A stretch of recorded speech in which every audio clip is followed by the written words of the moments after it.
I think the discussion that we had today with Rahul Gandhi sir is most fruitful.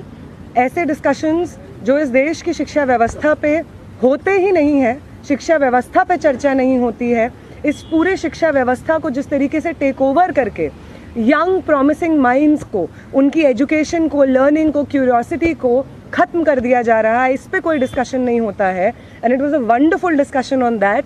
और एक और जो हमारा कंसर्न है, जो हमने सर के साथ शेयर किया, कि आज बिहार बंद का एक कॉल था, जिस कॉल से पहले कल बड़ी संख्या में स्टूडेंट एक्टिविस्ट्स को बिहार पुलिस ने गिरफ्तार किया और रात तक, देर रात तक हमें नहीं मालूम था कि वो कहाँ थे.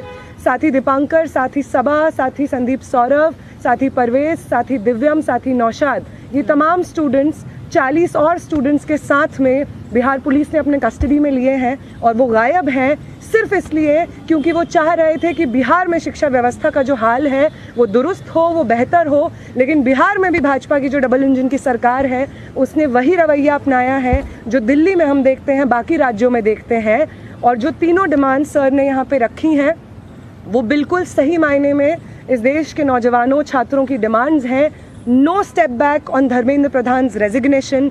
No change in ministry, no bill against paper leak is going to satisfy the demand कि replace the demand कि धर्मेंद्र प्रधान का इस्तीफा होना चाहिए. कोई भी अकाउंटेबिलिटी 20 तारीख की जो हिंसा हुई है उस पे कमिश्नर ऑफ पुलिस को भी, होम मिनिस्टर को भी लेनी होगी. इस पे कोई डिस्कशन, कोई भी ऊपर नीचे हमें एक्सेप्टेबल नहीं है. और तीसरा और सबसे इम्पॉर्टेंट डिमांड कि वो प्रधानमंत्री जिनके रहते हुए हमारी शिक्षा व्यवस्था आज दहने की कगार पे पहुंच गई है, और उस शिक्षा व्यवस्था को दुरुस्त करने के लिए जब हम लोग प्रोटेस्ट करते हैं, प्रदर्शन करते हैं, तो हमारे ऊपर बर्बर लाठीचार्ज होता है. उस प्रधानमंत्री को इस देश के नौजवानों और छात्रों से माफ़ी मांगनी होगी. ये तीनों डिमांड्स रेज करने के लिए बहुत बहुत शुक्रिया सर. ये सारी डिमांड्स इस देश के नौजवानों की, छात्रों की डिमांड्स हैं. आपका बहुत शुक्रिया.